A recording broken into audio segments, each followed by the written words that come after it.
Okay, last day of class. So, I have no content to add from the readings. I'll just start by saying what the written will be. So, the first one will be about virtue ethics and situationism.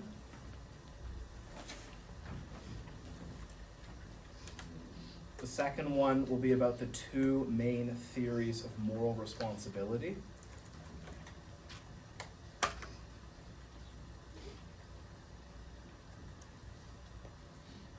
And the third one, you'll have some freedom.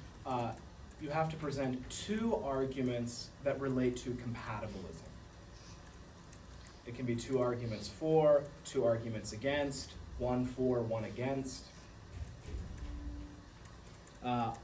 Just before I answer the question, I will just note, don't feel pressure to put an argument that I'll like. I think I jokingly mentioned that I'm a compatibilist, but it's okay. The two wrong views I used to hold, so I can just imagine I'm marking it as younger me. Can you just say number two again? The two main theories of moral responsibility. Sorry, one. Oh, yeah, of course, yeah. Last one. What are you? So it's about virtue ethics and situations. What are you looking for? I think that's the level of detail I'll give. So just if you review, I guess what I'll say is the way in which situationism could be a problem for it. That's the way to think about it. Or if you review that, you'll be fine. Yeah. So, I'm sure it's been a long semester for all of you. So, virtue ethics and situationism, the two main theories of moral responsibility, and two arguments related to compatibilism. And it can be for or against, or a combination.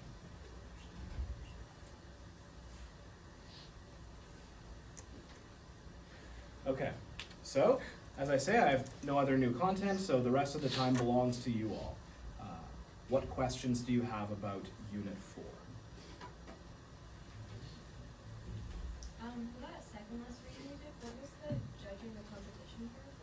That's the one that we did a group discussion about. So there's far too many graduate students have submitted this application, and you have to figure out a way of narrowing it down. Yep. Can you go over ultimate versus absolute responsibility?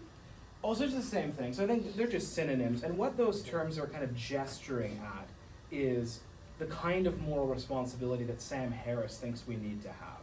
You know, I think it's also called guilt in the eyes of God, so that you are the ultimate final cause of your actions. You're not constrained by prior states of the world. So it's the kind of moral responsibility that people who believe in libertarian free will think we have. And what Dennett says is, yeah, fine, we don't have responsibility in that sense, but pragmatic, run-of-the-mill responsibility is good enough.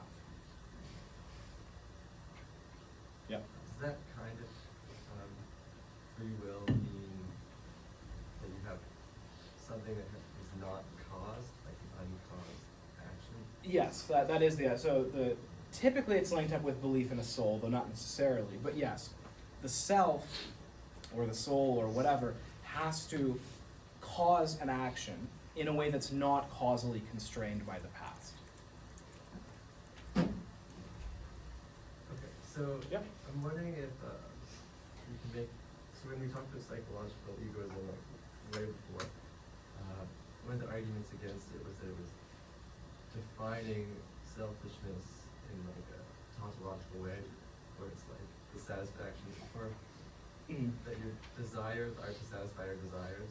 Yes, right? at least one version leads to that kind of circularity problem. Can you criticize hard determinism stance in a similar way by saying that like an uncaused action, which is impossible, is necessary for free will?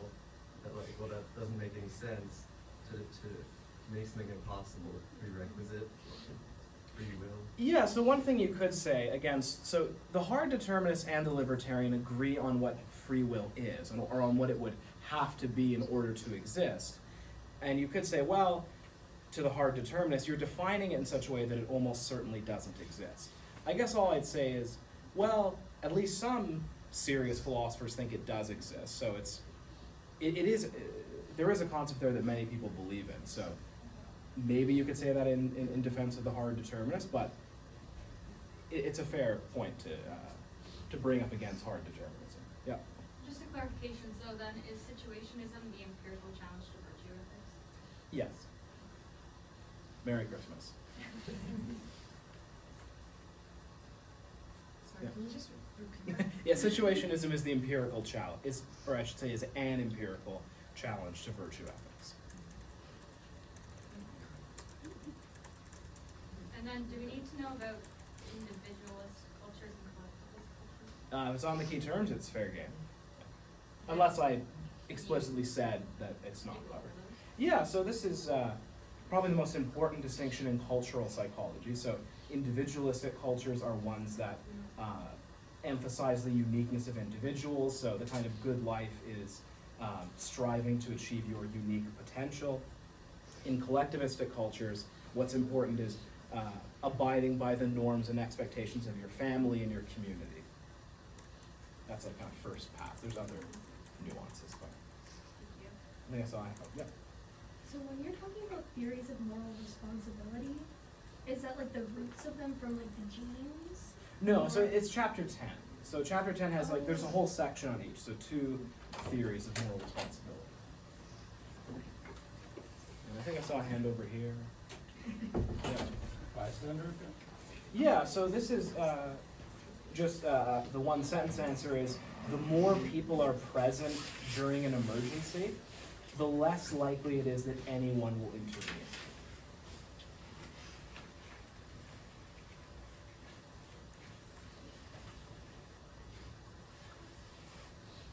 Yes? Can you define bypassing? Yeah, so here's a simplistic way of thinking about it. So let's say this is a brain. So the reason this is simplistic is it's not as though, you know, conscious processing is only in the frontal lobe, but I'll just use that to kind of lead into what bypassing is. So there's conscious processing of information, like what you're aware of, and then there's unconscious processing, you know, deeper, more mechanistic types of processing. So the one sentence definition is your conscious desires, plans, thoughts play no role in causing your behavior. And so what it would mean is, so like, here's your behavior, whatever you do. So, you know, you choose to raise your arm. Only unconscious processes cause that. So you think through which hand should I lift up? All of that activity plays no role in what you do. So there are some cases where this seems to happen, right? So like, think of the case where you have 5 articles of clothing that are all identical. You're asked to choose one, and you choose one just because it's on the right. You can show experimentally that if it's on the right, you'll choose it. And you ask, why did you do that? And they say, oh, I thought about it, and I thought, well, it has really good weight to it. We know that's not why they did it. So that would be plausibly an example of bypassing. This came up in the context of Eddie Nomius's work, because what Eddie Nomius has argued is that determinism does not entail bypassing. Even though bypassing may occur in some cases, some people falsely infer that if determinism is true, bypassing must be true. And that's just a logical mistake. Yep.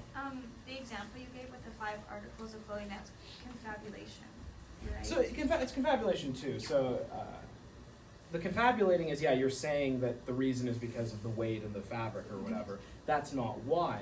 That would be an example of bypassing because your conscious evaluation of the articles is not the reason you did the action. So it's kind of like a rationalization of unconscious thoughts. That's what confabulation is. Okay. So the definition of bypassing is just your conscious planning, emotions, etc. don't cause your actions. Okay, thank you. Is there a difference between bypassing and post hoc rationalization? Yes, so you could have bypassing but no rationalization. So I guess that would mean, you know, Or you, sorry, not what I was asking, confabulation and post-hoc? Oh, you can treat those as Okay, synonymous. yeah. Maybe some cognitive psychologist has a technical difference, but close enough. Can you explain that 3 Mile Island effect? Yeah, so I'll tell you right now that won't be on the test, but it's just there was this nuclear meltdown, and what Dennett said like on 3 Mile Island, and what Dennett says is it's impossible to calculate whether the net effects of that event are good or bad. Oh, okay, So so it's it- just an example of when he says there's no peaceful opposite. Yes, exactly.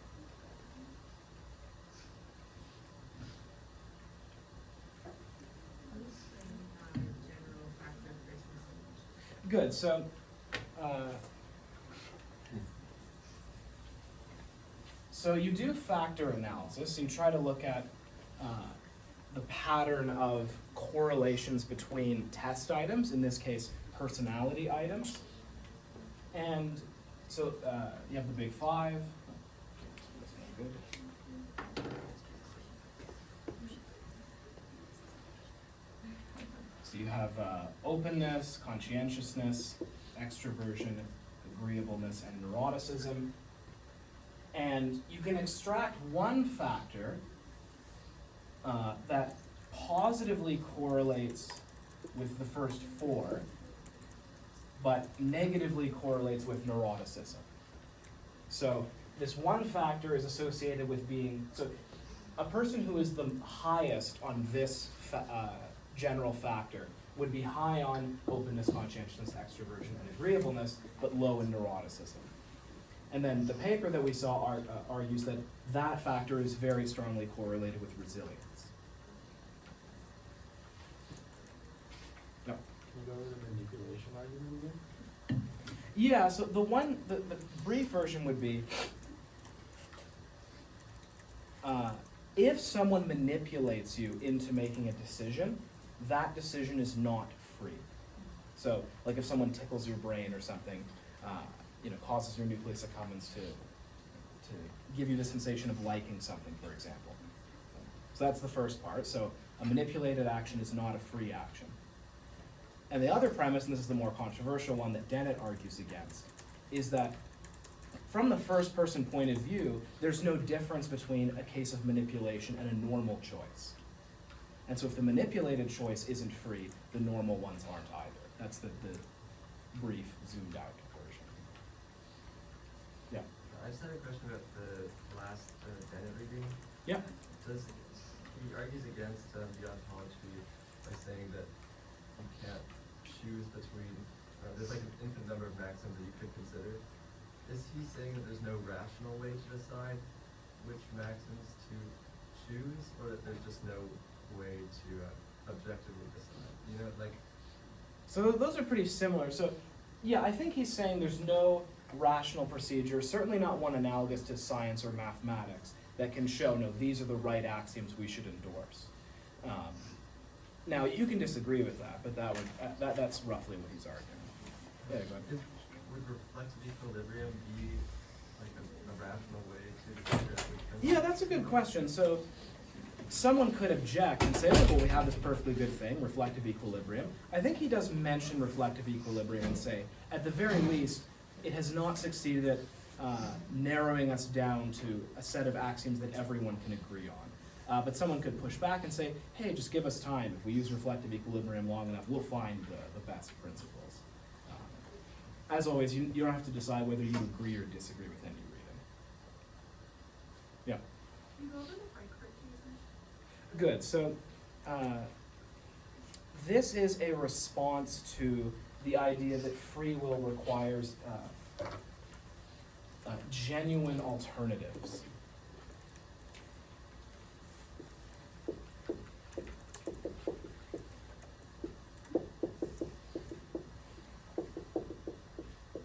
So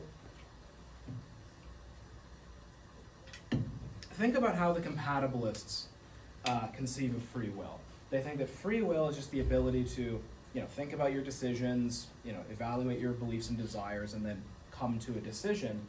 And they think that that notion of free will is not threatened by determinism. If it turns out that Laplace's demon could measure all the atoms in your brain and in the immediate environment and predict with certainty what you would do, who cares? You did what you wanted to do, What more could you want than that? So this is an objection to that, and it says that free will requires genuine alternatives that are genuinely open to you. And if the compatibilists are right, there may not be. There may only be one possible future. So the Frankfurt case, the example I gave in class that'll make the point is, let's say you're deciding who to vote for. And you do the normal thing. You look at all their policies, you think about your values, and you decide to, I think I said, vote for the Liberals. So that's the choice you come to. However, the Liberals have planted these devices in the booths that when you walk in, if your brain starts to go towards voting for the Conservatives, it'll switch your brain back and make you vote Liberal. So determinism or indeterminism aside, there are clearly not genuine alternatives. But you walk in and you don't change your mind, you just vote for the Liberals as you planned. The intuition that Frankfurt wants you to have is you still chose to vote Liberal, even though there aren't. So the point of the argument is this is not a requirement of a free choice.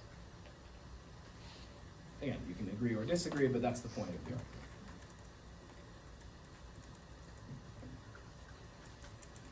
Yeah. Is the compatibilist free will the same as the hard determinist voluntary involuntary distinction? Pretty close, yeah. So some people may want to add other conditions too, but that's certainly a good first approximation.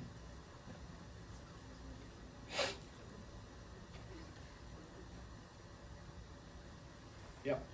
Sorry, I'm still stuck on the moral responsibility. I forgot about the other chapters. But so self-expression is just essentially your true self. Yep. Like that's why you do what you do. Or that's times when the actions flow from your true self are the times you can be held responsible. Okay. Yeah. And then the reasons responsiveness is like it's deterrence essentially. Yes, very closely related to deterrence. Yeah. Closely related, but So, not the same. like you are responsible if you are in the kind of state where you can be deterred, or if you want to use the response, where you are responsive to reasons.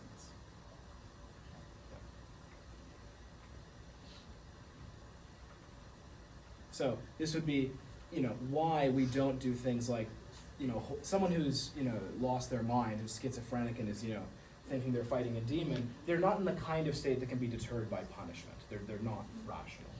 So therefore we don't hold them responsible. Yeah. There's just two terms in the Dennett reading, the last two, the full concept of mind analogy and strategy. Yeah, so I mentioned don't worry about those, but for whatever it's worth, the idea there is the hard determinist could make the same argument. So the hard determinist says, some people have this goofy idea of free will, we know that doesn't exist, so therefore there's no free will. But you could make the same argument that we don't have minds. A lot of people have very goofy ideas of what the mind is, like it's this invisible thing that probably doesn't exist, so they would argue. But it'd be very strange to conclude from that, oh, therefore we don't have minds. The right conclusion is, maybe we have to clean up the concept of mind a little bit, but minds still exist. Ability to choose otherwise. Yeah, so exactly what it sounds like. So it's the idea that, yeah, you have multiple choices in front of you. So there's a debate that you don't have to worry about whether compatibilism is incompatible with the ability to choose otherwise. So it's the same as genuine alternative? Yeah, pretty much the same as that. Yeah. I feel like we also kind of breezed over the first reading, which is the Darley reading. Is that? With Darley, that's the Good Samaritan one, right? So is there any, do you want me to just give a quick sketch of it? Yes, please. Yeah, so just a zoomed out sketch. They get a bunch of seminarians, so people who are studying to be Christian ministers. They manipulate two independent variables at the same time. One is type of message, Good Samaritan, which is a story about helping, and then some morally neutral thing like lecturing about jobs. And that did not have then they have to walk to give the talk, and there's a suffering person on the route. And being told you have to give a sermon about giving did not statistically significantly increase their chance of helping. In brackets, I suspect that's due to a small sample size. There still was an effect, but there's a very small number of people. So that's one feature. The big punchline of that study is that whether or not they are told you're late did have a significant effect on likelihood of helping. So it's one of the situationist studies. And I guess the other thing I should add is they measured a number of religious variables like intrinsic religiosity, etc. Those also didn't predict, at least not significantly, behavior. So it's a case where the situation packed a bigger punch. Yeah? Can you go over the straw man fallacy again? Yeah, so it's a kind of metaphor. The idea is you're not fighting, so imagine a debate is like a fist fight. And you're not fighting your opponent. You set up this straw man and go, this is the guy I'm fighting, and beat it up. So, you're arguing with someone about some issue, and you say, well, you're just saying that mass murder is good. And that's not what they're saying. So it's easy to beat up on a view that you've made up. Yeah. Wait, sorry, so none of the religious personality variables had an effect? No, not a significant one. Yeah. You go over incremental predictability. Good. So first I'll say what predictive validity is. Now, technically this paper should have said criterion validity, but whatever. We'll just say predictive to keep it consistent with the reading. So predictive validity is whether a test correlates with a criterion. And a criterion in this context is something the test should be correlated with if the test is measuring what it's supposed to measure. So the common example that's used is IQ and grades. If IQ tests are any good, they should be positively correlated with grades. Not perfectly, correlations are never all that big in psychology, but if the correlation is 0, these IQ tests aren't that good, is the inference you would draw. So, okay, so that's, now predictive validity makes sense, right? Any questions about that? Okay, so what does incremental add?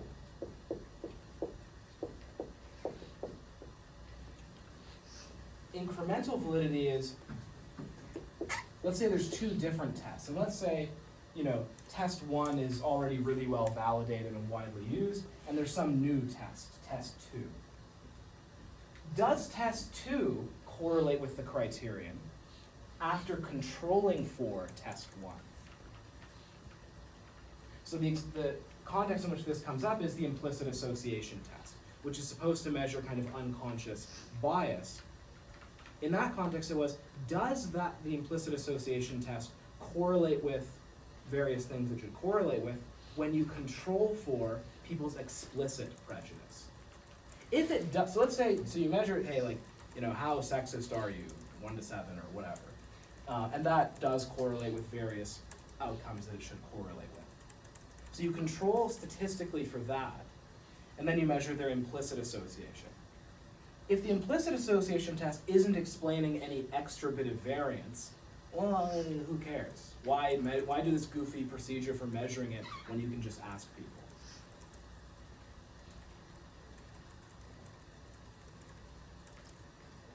Yep. Yep. Oh, can you go over the soon reading again, just to summarize? Yeah, so all you need to worry about that. So don't worry about the specific brain areas or whatever. That just may help you, guide you when you read it. But it was a replication of the Libet studies. Mm-hmm. Libet used EEG to predict decisions people would make before they were aware of making them.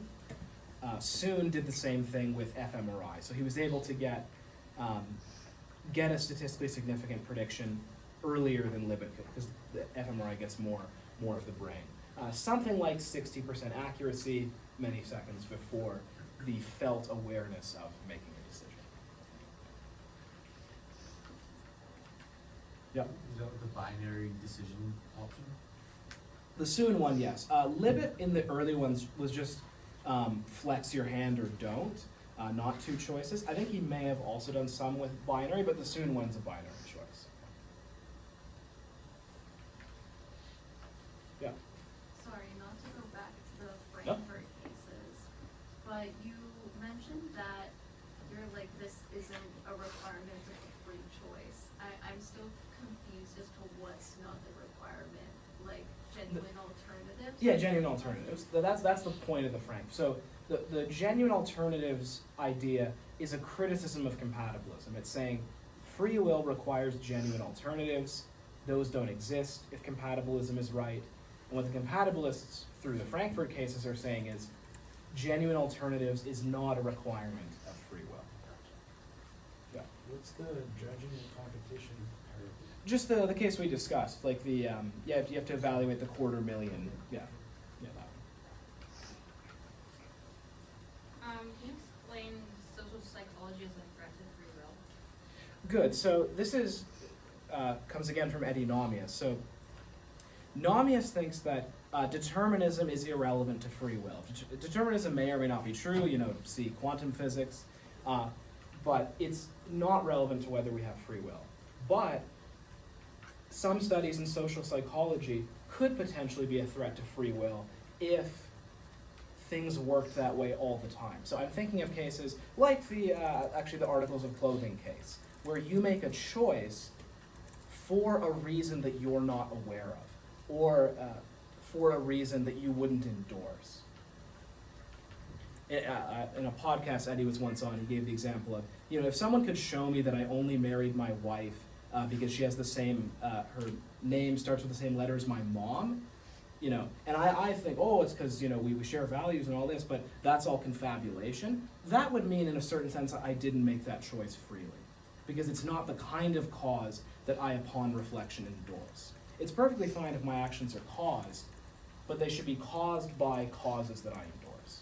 Sorry if that was a long answer, No, that makes but that's the idea.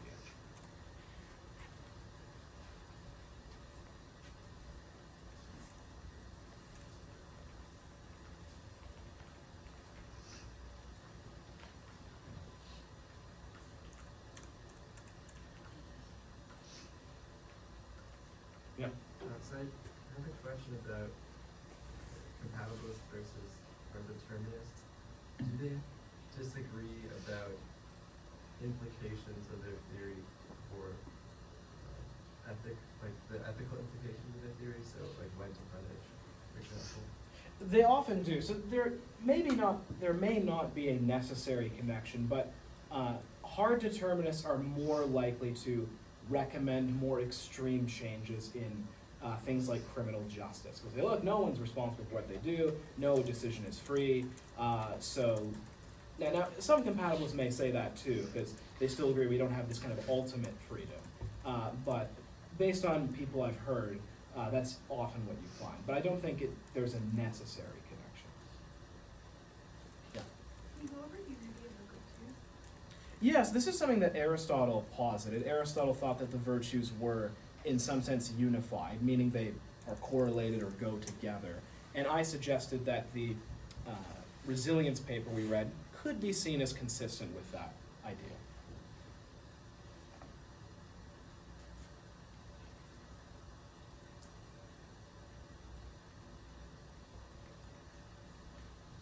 Did you go over emotional differentiation? This is the ability to recognize different emotions in oneself. So if you're low in this, different emotions just feel like good or bad moods, kind of inchoate, but you can't tell what type of emotion it is.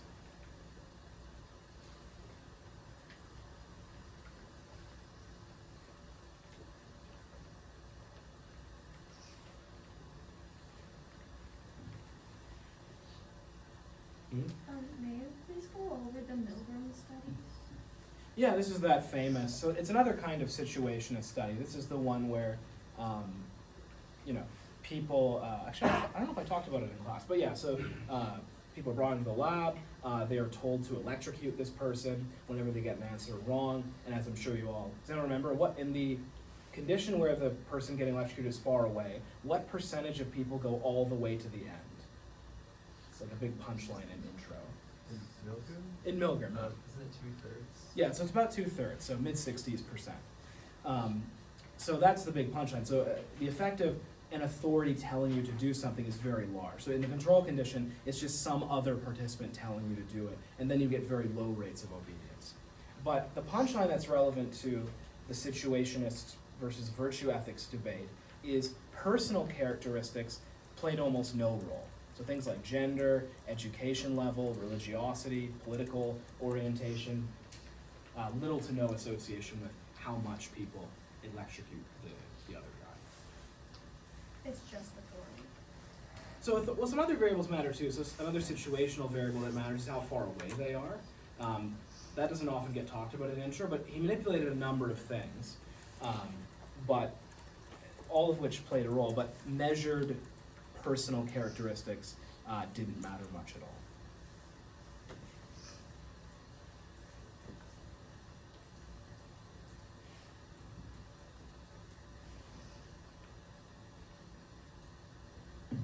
Well replicated, unlike the Zimbardo prison experiment, which is basically a giant fraud. If no one's told you that yet, it's basically a fraud. He basically told the guards to be jerks, and then said, "Oh, it's the role that makes them behave this way." But unfortunately for him, he kept good documentation. So it's really an obedience study, but he tried to frame it as this new thing. People who tried to replicate it without telling the guards to be jerks didn't find the same pattern. Sorry to shatter some intro site, because it's such a fun study, but alas.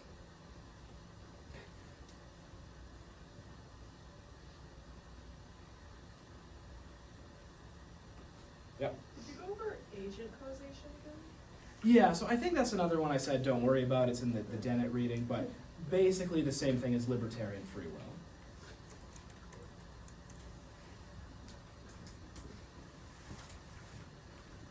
Yep. Did you go over quantum mechanics and indeterminism? Yeah, so this is a possible threat to. So remember, the determinism is the idea that the laws of nature and the state of the world at one time determine the state of the world at the next time. So the future is 100% predictable based on the current state of the world and the laws of physics. Quantum physics, which is the most fundamental theory in science, seems to not be deterministic. There are laws of nature that are never violated, but they don't tell you with certainty where the electron will be, only the probability that it will be here or here.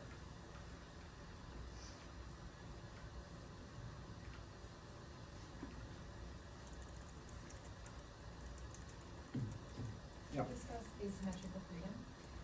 Yeah, so I'll say right now, that one won't be on the test, but it just means if someone feels a compulsion to do something that seems to override their ability to do otherwise, if it leads them to doing a good thing, we still say they're responsible for it. If it's a bad thing, it makes them seem less responsible, like they just kind of went crazy.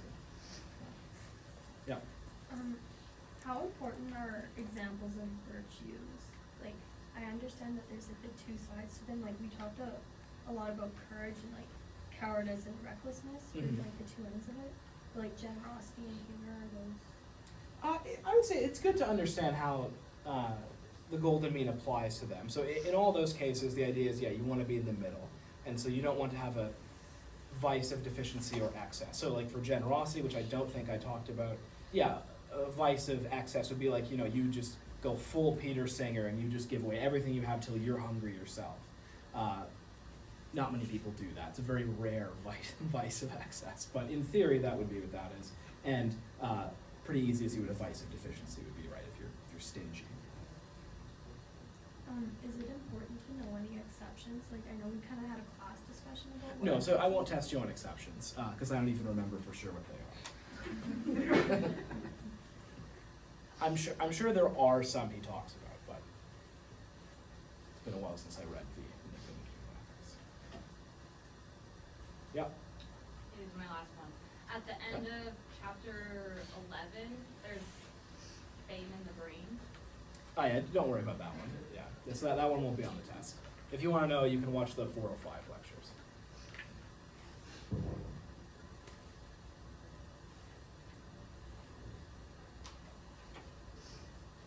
Oh, there's no other question. I'll give 2 sentences on it. It's the idea that conscious states are the ones that are most famous in the brain, meaning the ones that have the most widespread or result in the most widespread activation.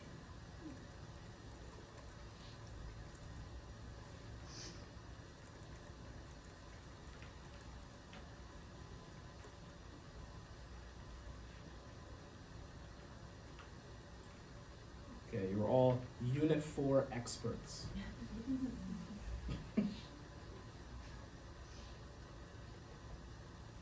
Yep. You said something before about individualist cultures and the fundamental attribution error. Can you repeat that? Oh, good. So I didn't make a connection to the fundamental attribution error, but there is a connection. So the fundamental attribution error is a bias towards making personal attributions. So when you're explaining other people's behavior, you can appeal, and I don't mean scientifically, I just mean as a normal human. You walk around, you see someone punch a wall, you see someone crying, whatever. You tell yourself a story about why they do that. If you tell or make a personal attribution, you explain the behavior in terms of their traits. That guy punched the wall because he's just a real angry son of a gun, right? A situational attribution would be, he's having a bad week, his wife's mad at him or something.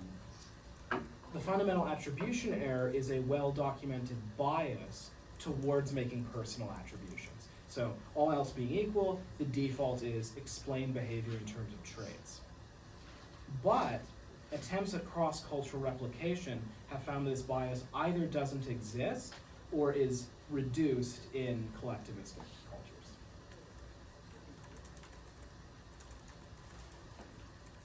Yep. Did you remember the Cartesian theater?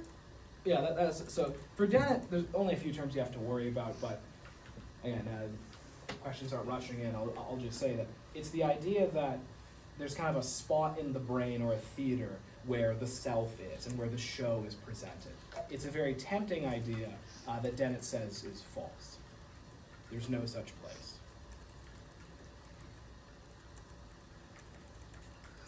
But if that gives you a headache, don't worry about it.